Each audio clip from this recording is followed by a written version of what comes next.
One of the things that people talk about a lot are the attributes of God.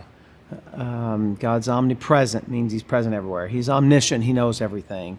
That's when God's eternal. And so we kind of think of those in a list of attributes of God.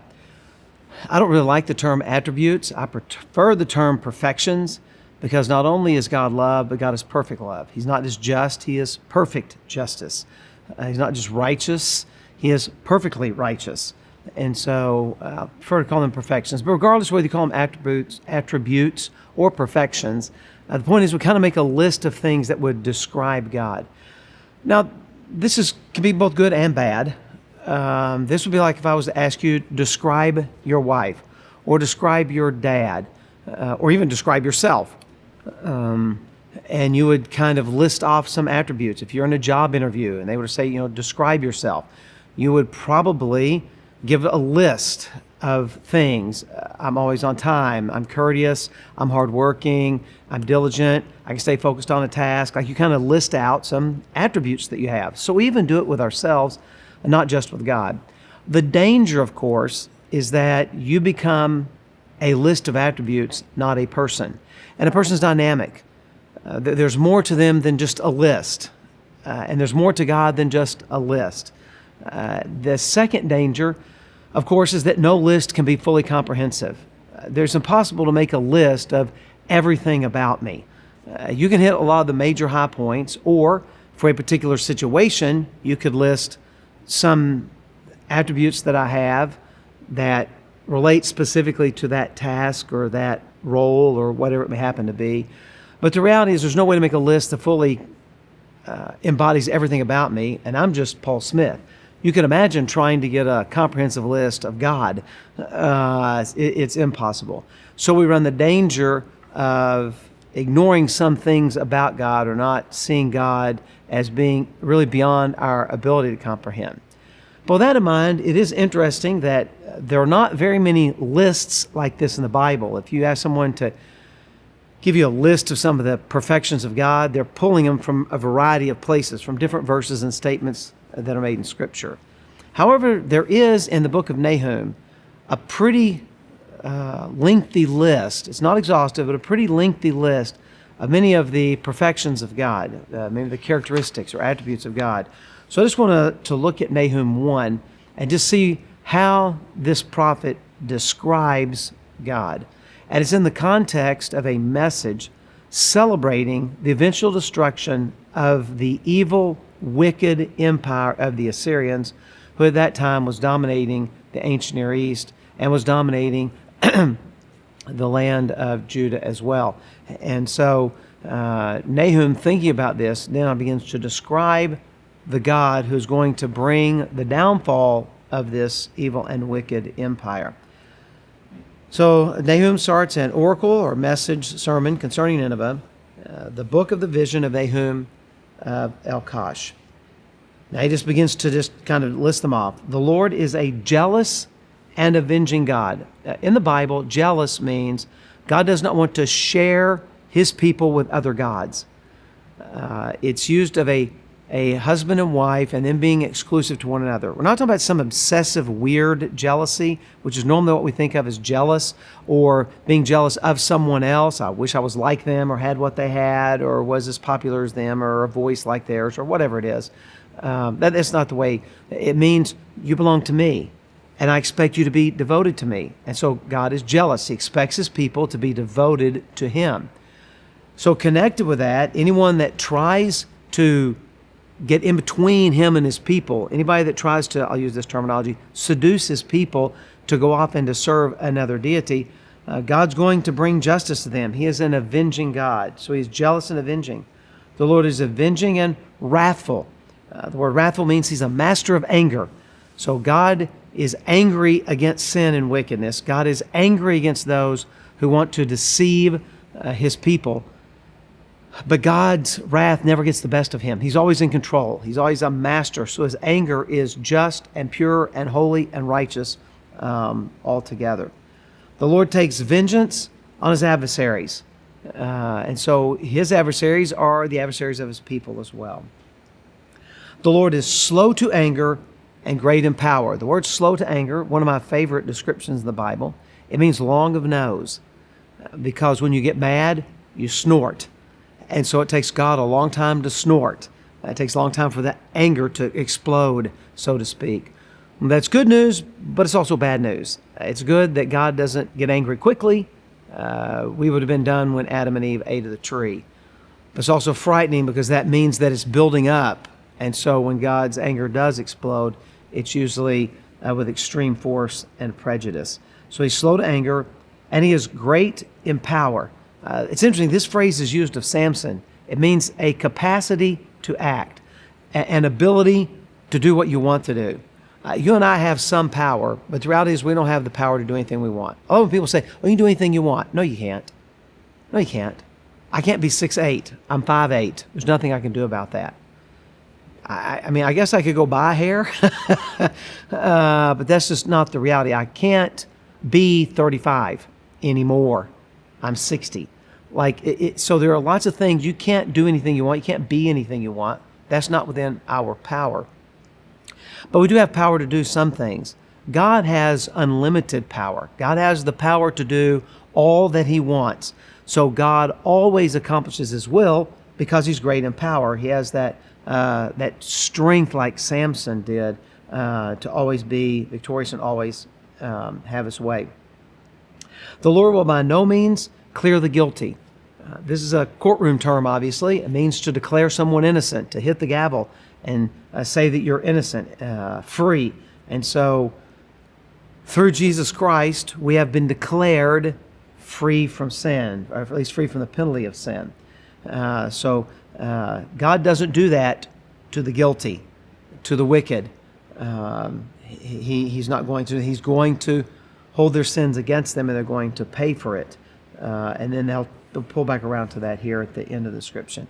His ways in the whirlwind, the storm. What in the world's a whirlwind? It's a tornado. So God is more powerful than a tornado. He can control the tornado. So he has his way in the whirlwind and the storm. And the clouds are the dust of his feet. So God has the power over creation, which you and I do not. We can give tornado warnings. We can give hurricane warnings. But the reality is we can't stop them. We can only flee from them. And so that's the power that God has. He's going to go on with this. He rebukes the sea and makes it dry. He dries up all the rivers. Then we get this description of Bashan and Carmel wither. Bashan was a very lush pasture lands on that mountain. Mount Carmel was known for its majestic trees and vineyards. And so the pastures and the vineyards wither before the might and power of Almighty God. The bloom of Lebanon withers, and Lebanon again was known for trees. So we have pastures, vineyards, and trees all are obliterated before the might of God. That's how powerful he is. The mountains quake, the hills melt, the earth heaves before him, the world and all who dwell in it. So again, there's this lengthy description of the power of God. As a matter of fact, this list really, to this point, the heavy focus is on the power of God. Because who in the world could defeat the Assyrians? God. He has that kind of power. So, verse 8 says, who can stand before his indignation? This is, again, a term about God's intense anger and hatred of sin. And so obviously no one who can endure the heat of his anger. His wrath is poured out like fire, and the rocks are broken in pieces by him. So it's a description of God's judgment on unrighteousness. But then we get this interesting statement. The Lord is good. He's not just a God of just vengeance against sin, executed by the might of his power, but the Lord is good. He's a stronghold in the day of trouble. He knows those who take refuge in him. Trouble is that when we're squeezed in and pressed down, the pressures of life are on us. That's the word for trouble. We can take refuge in him. But with an overflowing flood, he will make a complete end of the adversaries and will pursue his enemies into darkness. And so this is like a description of, again, the God's power and ability to defeat the wickedness of the Assyrians. And so we get this great list in these first 8 verses of Nahum about the power and the might that God has and His justice against wickedness. So in God's wrath against wickedness, and knowing that we are sinners, where in the world can we go? It's fascinating. The God who brings justice is also the God who brings grace. The Lord is good. He's a stronghold at the worst of times because He is knowing those who take refuge in Him, those that trust in Him. So, how do we escape the wrath of God against our sin? How do we escape the justice of God against our iniquity? How in the world do we stand against the power of the Almighty, all holy, pure, and just God? By going to that God and asking Him not for His justice, but for His grace. Because we know that the Lord is good, that He is a stronghold in the day of trouble, that He is knowing all those who put their trust in Him or who take refuge in Him. And so we find this lengthy list, but really kind of rolls down into three categories. The justice of God against wickedness, the power of God demonstrated by His control over nature and everything and His ability to bring to an end wickedness, and then the goodness and the grace of God. And really when you look through the Bible, you see over and over and over again descriptions of the power of God, descriptions of the justice of God, and descriptions of the grace of God. And the ultimate picture, of course, would be Jesus. Jesus has the power to feed 5,000 with a couple of sardines and a few biscuits. He has the power to calm the seas and to walk on the water. He has the power to make the blind to see and the lame to walk. He has the power even to raise the dead on a couple of occasions. I mean, we see demonstrations of the power of God in the life of Jesus. We also see in the life of Jesus His justice. Woe to you, scribes and Pharisees, who warned you to flee the wrath to come. We see Jesus, woe to you, Bethsaida and Chorazin. It would have been better for, it's going to be better for Sodom and Gomorrah than it is for you in the day of judgment. I mean, Jesus pronounces judgment on people all over the place. And He describes in very vivid detail tales about hell and the punishment that is to come against sinners and against the wicked. And so Jesus, we see in Him the power of God and the justice of God, but we also see the grace of God, that Jesus is tender to those who are hurting. Jesus eats with the outcast, with the sinners and the lepers and the tax collectors. And the ultimate demonstration of all three of those combined is in the crucifixion. We see the justice of God satisfied by Jesus dying in our place. We see the power of God because He has the power to take that sin upon Himself. And we ultimately see that power in the resurrection 3 days later. And then we see the grace of God because it's by God's grace that Jesus dies for us and rises again. So the pinnacle of history, the death and resurrection of Jesus, really demonstrates these three overarching kind of head of category, lots of things underneath them, but these are kind of the three kind of broad categories of God's attributes. He's a God of justice, He's a God of unlimited power, and He is a God of grace. So as you think about God, as you look around the world, know that the God of justice has the power to bring it to an end, evil to an end, and someday He will.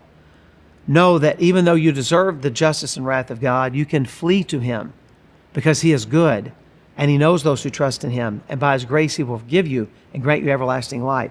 So just as you see God at work, see Him and His attributes, and dwell this week on these attributes of God who's jealous and avenging and has His way in the tornado and in the storm, and the hills melt before Him, and Bashan kind of languishes and Carmel withers and the bloom of Lebanon fades away. The incredible power of Almighty God.